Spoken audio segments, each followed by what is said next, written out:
Check this out. The used RV market just got interesting. Welcome to hbrv Lifestyle, the podcast. I am the host, the Honey Badger, here to give it to you straight and transparent about the RV business, as well as other things. Now, before I get started, I have a question for you. Why have you and your family not bought a used or new RV here in 2024 yet? Let me know in the comments section.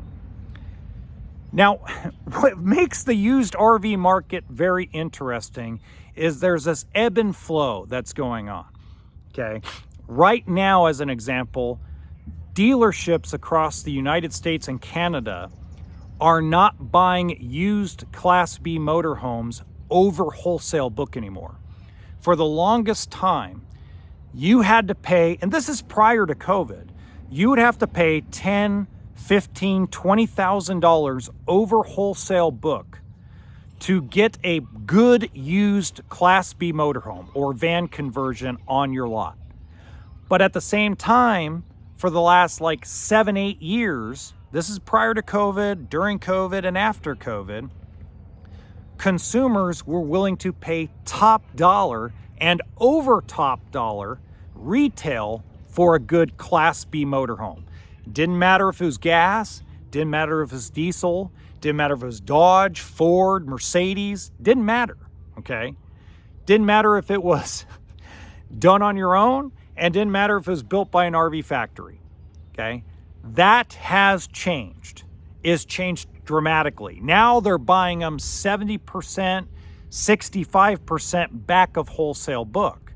Why? Because the world is stuffed with them. It was a trend, and it's a trend that will come back. It's nothing that'll die forever, okay? But it's something that people look at and go, why am I gonna buy a Mercedes motorhome, a Class B plus or a Class B van conversion, whether it's a little 19-footer or a 22 or 24-footer, when, number one, diesel prices across the United States are still very high. I got to put DEF inside of it. The maintenance cost on it is tremendous, okay? So the entire, used market on Class Bs has really slowed down, okay? But an example of something positive is the toy hauler industry is making a comeback. For the last year and a half, toy haulers were not moving, new or used. But I'm starting to see a trend on my YouTube page, my main YouTube channel. Toy haulers are absolutely going bananas. They're watching walkthroughs. I have people asking me questions about whether their toy fits or not. And they're watching videos that I made in 2021 and 22. So they're not just watching the new stuff, they're also watching the older stuff too, which tells me the used toy hauler market is making a comeback, okay? And we're not talking about the cheapy $10,000 guys. We're talking about the actual newer stuff that they're gonna finance, the stuff that's $22,000, $25,000, $30,000, okay? We're talking about the newer stuff that's in the $40,000 to $50,000 to $55,000 range. This is all stuff that's finally making a comeback. And that's what makes this used RV market so interesting. Now, I'm going to talk to Grand Design owners right now. And of course, people looking to buy a Grand Design, even if it's used. I feel bad for you guys. Yes, I have done a lot of videos on the frame failure thing, the frame flex thing, everything else. But what we don't talk about is the people that got them fixed and the people that don't have problems, okay? And we need to talk about those people because those people are just as important. Whether you hate Grand Design, whether you love Grand Design, whether Grand Design is the devil, or whether they can do nothing wrong, this applies to everybody. It is not frame failure and frame flex that dealerships and private buyers are worried about. It's not, okay? Because reality is the corporate RV dealership YouTubers that say that, half of 1% or half of 1% or whatever the stupid number is of frames have extreme flex or failure. That is probably true of most other brands. But for whatever reason, don't know what it is, because I think we'll never know. I think reality is we will never know. We will never know how much Lippert really is responsible, and we'll never know how much Grand Design is really responsible. I mean, I can give you my opinion. My opinion is it's 80% Grand Design and 20% Lippert, okay? That's my opinion. I'm not an expert in metals. I'm not an expert in manufacturing, but it's just common sense when you put two and two together of you take bits and pieces of what people say. Like, you read between the lines of what Grand Design and Winnebago say during their earnings call, and you take a grain of salt of what Jason Lippert said on his earnings calls. You take what investment companies are doing, shorting their stock, selling off their stock. You take into consideration everything that's going on. Hunter Brook Media releasing that stuff. The investment company they're linked to shorting their stock. Investment companies across the United States are actually selling off their Winnebago stock right now, hoping that the price comes down so they can buy it when Winnebago makes a comeback, right? Try to make money. That's the goal of investment companies, is to make money. But getting back to it, if you had your rig fixed, if you had your frame failure fixed and you're really happy, you should be concerned, because the reaction of Winnebago and the reaction of Winnebago's CEO and the reaction on podcasts that Mr. Don Clark and Grand Design RV has done are still dragging out a process and still dragging out that really nothing's wrong and everybody's smoking dope. That's what they're really saying. I mean, they say it in more politically correct terms, but the reality is they're still trying to make people feel like they're stupid and wrong for complaining about this, okay? So what dealerships are worried about and private buyers are worried about is they're worried, why is it that, let's say there's, and we're going to use an imaginary number, okay? Let's say that there's 1,000 people on YouTube, Facebook, Instagram that are complaining about all this stuff with frame failure and frame flex on the Grand Design products.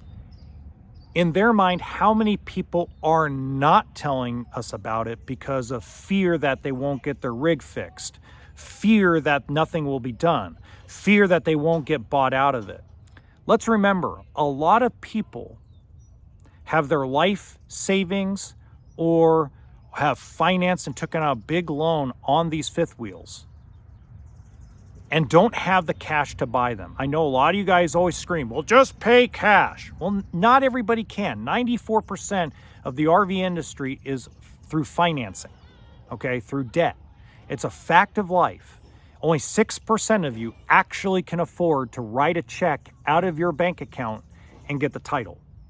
There's a lot of people that take out their 401k, loans on their home, etc.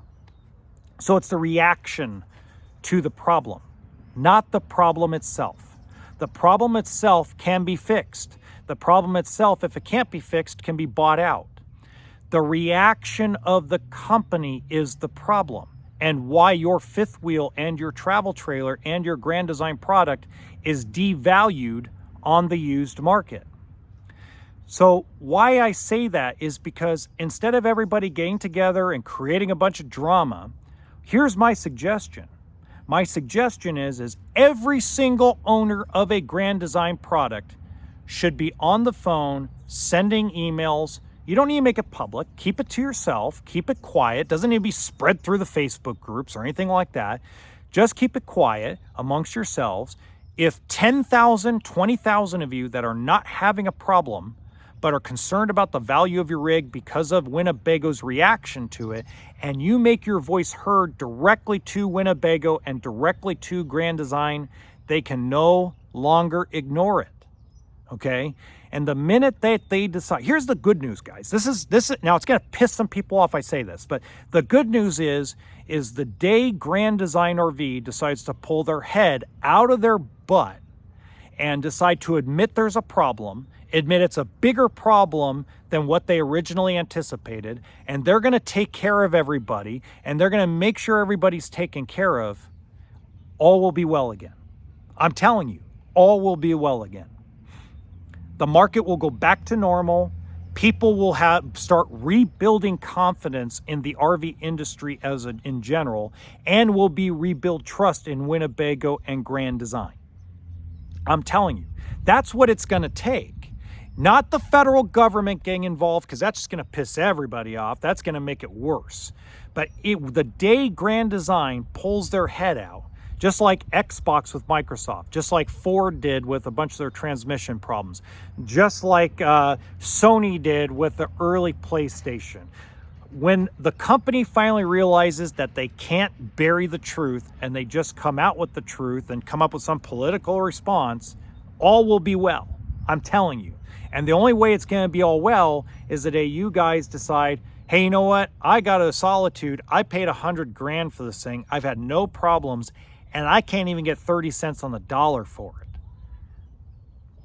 When you voice that concern, when you voice that as a consumer, and not publicly, don't go on the internet, no, you privately do it with Winnebago and Grand Design, things turn around.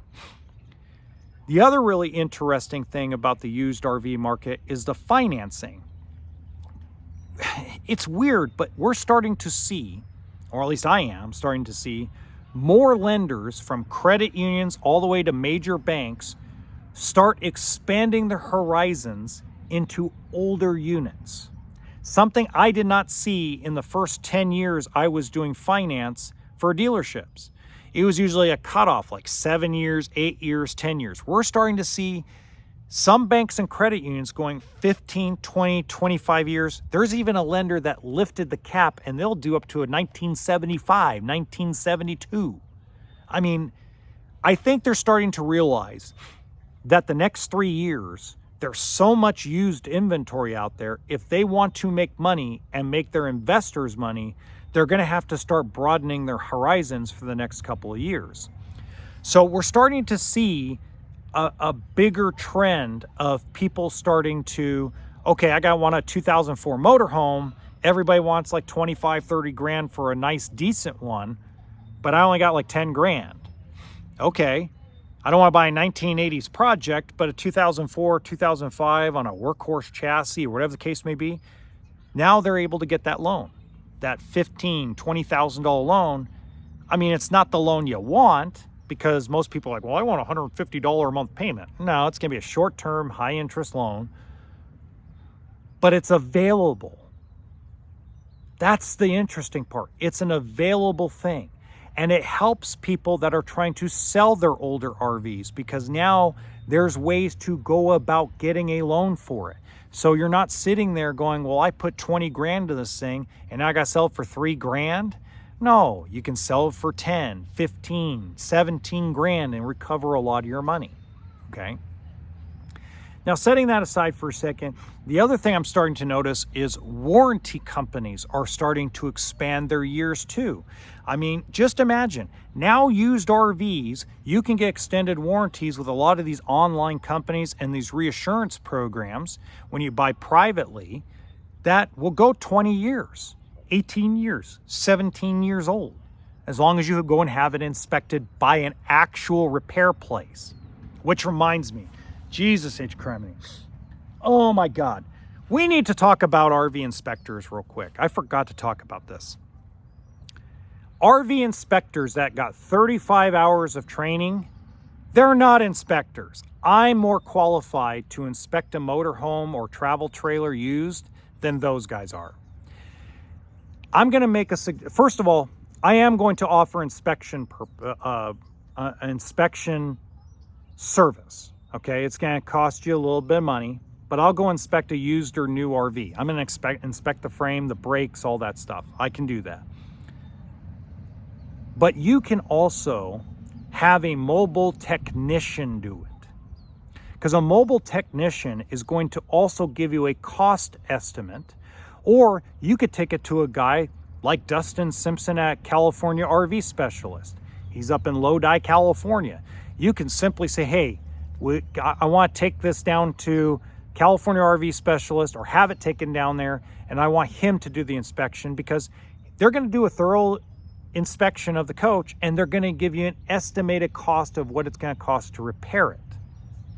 When you hire one of these 35-hour guys, they're not technicians. They're not going to give you a price. They're going to give you a page that has a 100-item thing and a bunch of pictures, and then you got to go figure out how much it's going to cost you to fix that stuff.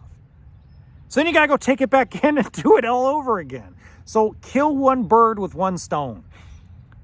Okay? Stop trying to kill, it's costing you thousands of dollars to have these people go and inspect a coach, and they can't even tell you how to repair it.